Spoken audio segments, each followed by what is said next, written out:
Assalomu alaykum. Yana bitta xonadonimizga yetib keldik. Bu yoqni uyimizni zina qismini polni qilib beryapmiz. Okey, misol uchun tayyor mana shunaqa qilinmagan joy zinasi qanaqa hisoblanadi? Zinasi shu bitta pog'onasiga hisoblanadi. Bitta pog'onasi shu $70 balasina ustunlari kiradi. Perlar hamma kampirligi ichiga kiradi $70. Hamma xizmatlari o'zimizdan olib kelib tayyorlab o'rnatib berishimiz. Misol uchun mana shu nechta zina ketgan shu o'tga qancha vaqtda ichida bitdi? Bu yerga 42 ta stupenka bo'lgan, 40 kunda tayyor bo'lgan.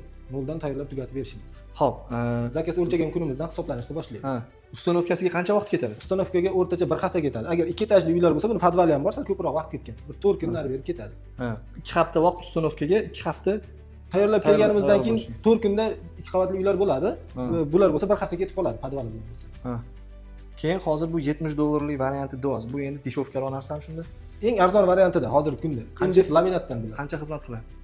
Xudo xolasa xizmat qilishi qilaveradi, faqat vaqtlar o'tgandan keyin bundan remont qilib bo'lmaydi. Shu yog'i bor. Laminatga chunki kirasini ushlamaydi. O'zining rangi qanday bo'lsa, shunday qoladi. Bir xillar vaqt o'tgandan keyin o'zgartirgisi keladi rangini. Yong'oq, shipon bo'ladigan bo'lsa, keyinchalik boshqa rangga bo'yasa bo'ladi. Bu MDFlarda sal nima o'zi faqat remont qilish shu yog'ida farqi bor. Okalar bilib oldinglar, keyin bizada mana bu stupenkasini obmanka qilinmaydi, polni mana MDF dan bo'ladi. Bir xillar shuni obmanka qilib ichini pena qo'yadi. Nima bilan to'ldirib ketishyapti? Pena bilan to'ldirib qo'yadi. Faqat chekkasida bo'ladi, 3-2 ko'rinishi.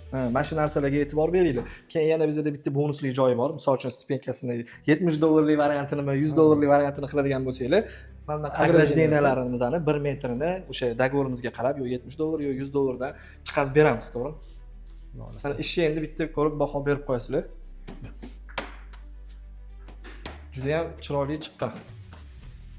Ko'rayotganinglardek, ranglari ham uyi dizayniga juda ham mos tushgan. Misol uchun, eng надёжный variant menimcha shu bo'ladi. Misol uchun, xizmat qilish payti, men o'zimning fikrim 10 yil indamay turadi. Yong'oq. 10 yildan keyin misol uchun lak sepsa bo'lmaydi bunga hozir. Bunga bo'lmaydi. O'sha shipon yong'oq lak sepsa o'shanisi bo'lmaydi. Bizada polning hamma aybini aytamiz, to'g'rimi? Nima bo'lsa, nima kam kosti bo'lsa aytamiz. To'g'ri kelsa qildirasizlar, to'g'ri kelmasa qildirmaysizlar. Agar bizning xizmatlar kerak bo'lsa, pastdagi raqamlarga aloqaga chiqinglar, chiroyli qilib bitirib beramiz ishlarni.